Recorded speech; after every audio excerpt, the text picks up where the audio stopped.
ਪਠਾਨਕੋਟ ਦੀ ਧਰਤੀ ਤੋਂ ਇੱਕ ਮਾਣ ਵਾਲੀ ਖਬਰ ਸਾਹਮਣੇ ਆਈ ਹੈ, ਜਿੱਥੇ ਪਿੰਡ ਦੁਨੇਰਾ ਦੀ ਧੀ ਰੂਹੀ ਧੀਮਾਨ ਨੇ ਭਾਰਤੀ ਹਵਾਈ ਸੈਨਾ ਵਿੱਚ ਫਲਾਈਂਗ ਅਫਸਰ ਬਣ ਕੇ ਆਪਣੇ ਪਿੰਡ, ਜ਼ਿਲ੍ਹੇ ਅਤੇ ਸੂਬੇ ਦਾ ਨਾਮ ਰੋਸ਼ਨ ਕੀਤਾ ਹੈ। ਫਲਾਈਂਗ ਅਫਸਰ ਬਣਨ ਤੋਂ ਬਾਅਦ ਜਦੋਂ ਰੂਹੀ ਆਪਣੇ ਪਿੰਡ ਪਰਤੀ ਤਾਂ ਉਸ ਦਾ ਨਿੱਘਾ ਸਵਾਗਤ ਕੀਤਾ ਗਿਆ। ਦੁਨੇਰਾ ਪਹੁੰਚਣ ਉੱਤੇ ਰੂਹੀ ਦੇ ਪਰਿਵਾਰ ਸਮੇਤ 1 ਦਰਜਨ ਤੋਂ ਵੱਧ ਪਿੰਡਾਂ ਦੇ ਸਰਪੰਚਾਂ ਅਤੇ ਪਤਵੰਤਿਆਂ ਨੇ ਢੋਲ ਵਜਾ ਕੇ, ਫੁੱਲਾਂ ਦੀ ਵਰਖਾ ਕਰਕੇ ਅਤੇ ਪੈਸਿਆਂ ਦੇ ਹਾਰ ਪਾ ਕੇ ਉਸ ਦਾ ਸ਼ਾਨਦਾਰ ਸਵਾਗਤ ਕੀਤਾ। इस खुशी के मौके उत्ते दुनेरा के दुकानदारों ने लोगों को लड्डू वंडे। रूही धीमान ने दस्सिया है कि उसने अपनी पढ़ाई हिमाचल प्रदेश के एक निजी स्कूल तो की सी और ग्रैजुएशन कन्या महाविद्यालय जलंधर तो पूरी की।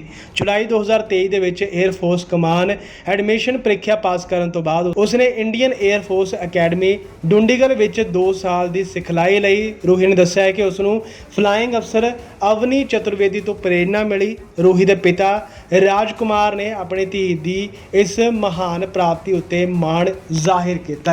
बहुत ज़्यादा प्राउड फील हो रहा है। और ये मेरी बेटी रूही धीमान रोज़ पब्लिक स्कूल में पढ़ी है +2 तक, और उसके बाद इसने ग्रेजुएशन KMB में की है। मैं दुबई में काम करता था, मुझे ये नहीं पता था आज तक कि ये क्या कर रही है क्या नहीं है। मैंने तो सिर्फ पैसे दिए हैं, मेहनत इसकी है, और मैंने इसको कभी रोक टोक नहीं की है किसी भी फील्ड में। जो इसने बोला जो करना है मैं इस पर विश्वास रखा, आज इसने वो विश्वास मेरे सामने ला खड़ा कर दिया है। और देखो, मैं तो मुझे यही नहीं पता था कि कर क्या रही है ये, लेकिन इसने मुझे उस टाइम बताया जाके कि मैंने FCAT का टेस्ट क्लियर कर लिया। भरने के टाइम पे नहीं बताया, मुझे तब पता चला जब इसने FCAT का टेस्ट क्लियर कर लिया। SSB के लिए जाना था, उस टाइम में मुझे इसने बताया कि मैं SSB के लिए जाना। फिर भी ये अकेली गई, मैं फिर भी साथ में नहीं गया था, बोली मैं अकेली जाऊँगी।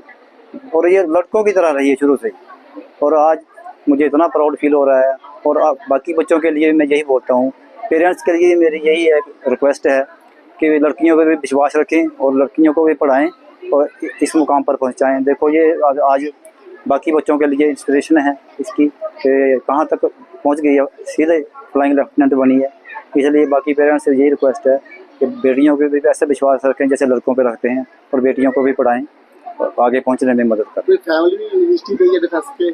हमारी फैमिली में कोई भी नहीं, फैमिली इसमें फौज में कोई है ही नहीं था। एक इसका भाई है, वो BSF में है, उसका अमित धीमान नाम उसका, बस वही है। तो वो बाकी हमारे इसके मामा हैं, वो आर्मी से रिटायर्ड हैं।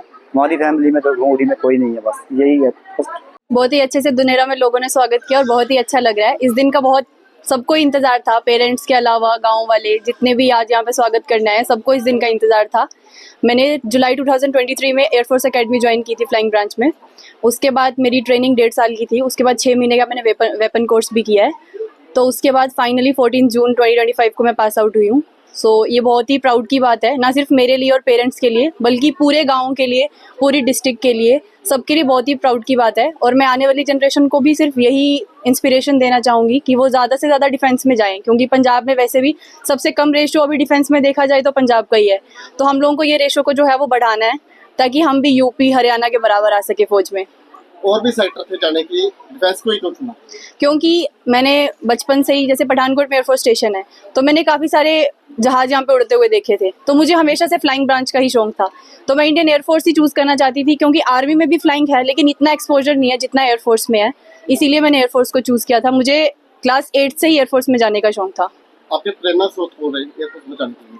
जब मैंने 8th या 9th में थी तो मैंने फ्लाइंग ऑफिसर अवनी चतुर्वेदी, अभी स्कॉन लीडर है, स्कॉन लीडर अवनी चतुर्वेदी, मैंने उनके काफ़ी सारे वीडियोस देखे थे जब वो पहली बार 3 वुमेन ऑफिसर्स को जो है वो फाइटर्स जेट दिए गए थे। तो तभी से मैं चाहती थी कि मैं भी जो है वो एयरफोर्स में ही जाऊँ। और भी जैसा अलग अलग सेक्टर के लिए तैयारी कर रहे हैं, जो डिफेंस में आना चाहते हैं, उनके लिए क्या आप बोल सकते हैं? उनके लिए यही है कि ऐसा नहीं है कि अगर आपका एक बार नहीं होता है तो आपको हार मान लेनी है, बार बार ट्राई करते रहना है। क्योंकि SSB जो है वो ऐसी चीज़ है जो आप परसिवरेंस और डिटर्मिनेशन रखेंगे तभी आप उसे कर पाएंगे। तो उसमें डीमोटिवेट होने की कोई बात नहीं है, उनको ट्राई करते रहना। और सबसे इंपॉर्टेंट बात यह है कि उनके पेरेंट्स को उनको पूरा सपोर्ट करना है, क्योंकि मेरे पेरेंट्स ने बचपन से ही मुझे बहुत सपोर्ट किया है। मुझे कभी भी लड़के से कम नहीं समझा है, कभी किसी चीज़ की कमी नहीं आने दी है, कभी ये डिफ्रेंशिएट नहीं किया है कि मैं लड़का हूँ या लड़की। तो उनके पेरेंट्स के लिए भी एक बहुत बड़ी चीज़ है, अगर वो उनको फुल सपोर्ट दें तो वो बहुत जल्दी डिफेंस में आ सकते हैं। अचीवमेंट के लिए फैमिली के लिए क्या कहना चाहिए? फैमिली के लिए यही है कि मेरी फैमिली काफ़ी सपोर्टिव रही है शुरू से, मुझे कभी किसी चीज़ के लिए रोका नहीं है।